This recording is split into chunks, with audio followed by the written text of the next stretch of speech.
ऐसे हाथ में पकड़े रखे तो भी क्या है ना, लगाने। अभी हम 2 मिनट मौन रखेंगे। आपको पता है ये किस लिए कर रहे हैं?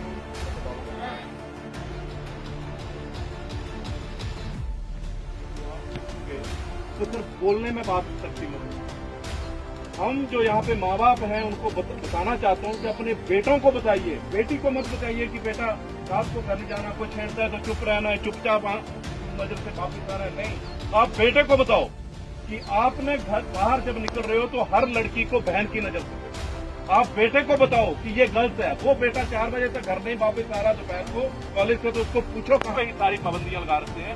उसका ये नतीजा होता है, बेटे को लगता है मैं हर कुछ करने के लिए सोचता, पर नहीं, हमें बेटे को समझाना पड़ेगा। जब हम इसको समझाएंगे तो हमारी बेटियां सुरक्षित हैं। अपनी बहन के लिए तो हम सारे तलवारें लेके खड़े हो जाते हैं, पर अगर जब मजा तब है जब हम दूसरे की बहन को भी अपनी बहन, बेटी नारी हमारी माँ है, वो हमारी बहन है, वो हमारी बेटी है और वो हमारी अफकोर्स पत्नी भी है।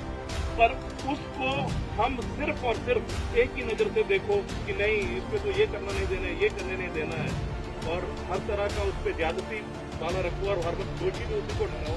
इस मानसिकता को बदलना। आज बच्चियां लड़कों से बहुत अच्छा कर रही हैं। उनको जब मौका मिला है, अभी पढ़ना शुरू किया है बेटियों ने, शिक्षण नहीं देना चाहता, मैं ये बताना चाहता हूँ हमें अपनी मानसिकता को बदलना पड़ेगा। उन्होंने हमें अंग्रेजों के खिलाफ आजादी की लड़ाई प्रगति की राह पर अग्रसर हुआ था, उसमें भी उन्होंने नींव रखने में बहुत ही महत्वपूर्ण भूमिका निभाई। तो आज हम दिल से इन 2 महानायकों को दिल से हम इनका धन्यवाद करते हैं और इनकी जयंती मना रहे हैं। और आकर हम अपने आप को इकट्ठा किए हुए हैं, इसका मेन रीजन ये है कि हमारी एक बहन, एक भारत की बेटी जो 14 सितंबर को जब पिछले कुछ दिन पहले उसके साथ यूपी हाथरस में गलत काम हुआ, कुछ नवयुवकों ने उसके साथ बलात्कार किया, उसके बाद उसकी रीढ़ की हड्डी तोड़ दी, उसकी गर्दन की हड्डी तोड़ दी और उसकी जीभ काट ली।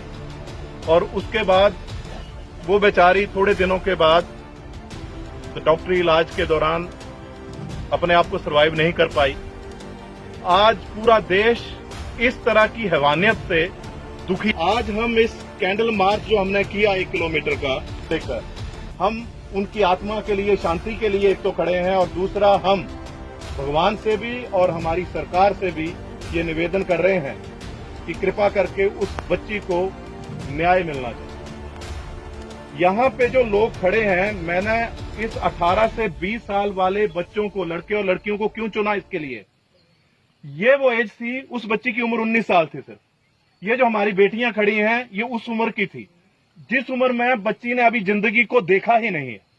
अभी तो पढ़ाई लिखाई कर रही थी, अभी तो वो बड़े बड़े सपने पर देख रही थी, पर उसके साथ ऐसा हो गया। मैं एक अपने आप सब लोगों से ये शेयर करना चाहता हूं, और मेरे साथ खड़े ये नौजवान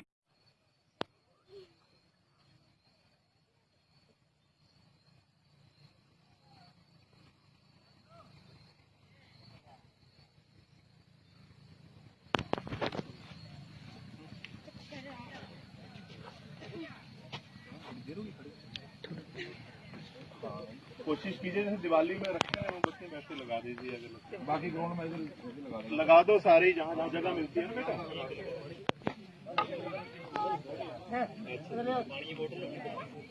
तो वहाँ रखो। चलो शाबाश, अपनी अपनी जगह खड़े हो जाओ फिर और बैठ जाओ थोड़ी देर, 1 मिनट के लिए। फिर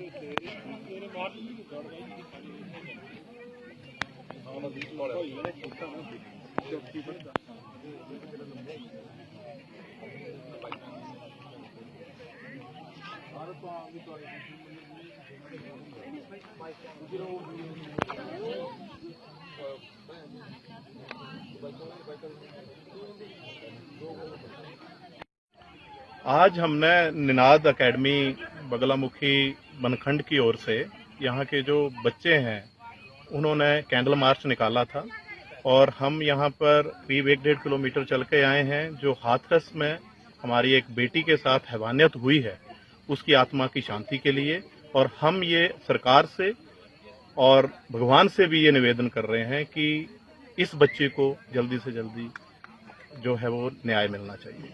आज महात्मा गांधी जी और लाल बहादुर जी शास्त्री जी की जयंती है।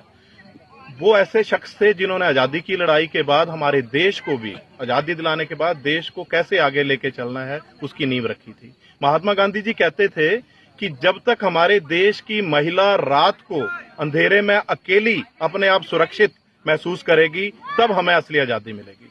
तो शायद वो समय आ गया है कि आज हमें असली आजादी की तरफ निकलना पड़ेगा, जहां हमारी महिलाओं को, हमारी बेटियों को, हमारी नारियों को पूरी की पूरी सुरक्षा मिले और वो सुरक्षित महसूस करें।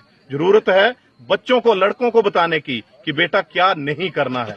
बच्चियों को नहीं है, हमें हर बार बच्चियों को बताते हैं कि बेटा ये ठीक है, ये गलत है, पर जरूरी है लड़कों को बताने क्योंकि क्या गलत है क्या ठीक है। इसी के साथ में आज हमने जो कैंडल मार्च निकाला है और यहाँ पे बैठे हैं, भगवान से निवेदन करते हैं कि बच्ची को जल्दी से जल्दी न्याय मिलेगा। धन्यवाद। जय हिंद, जय भारत।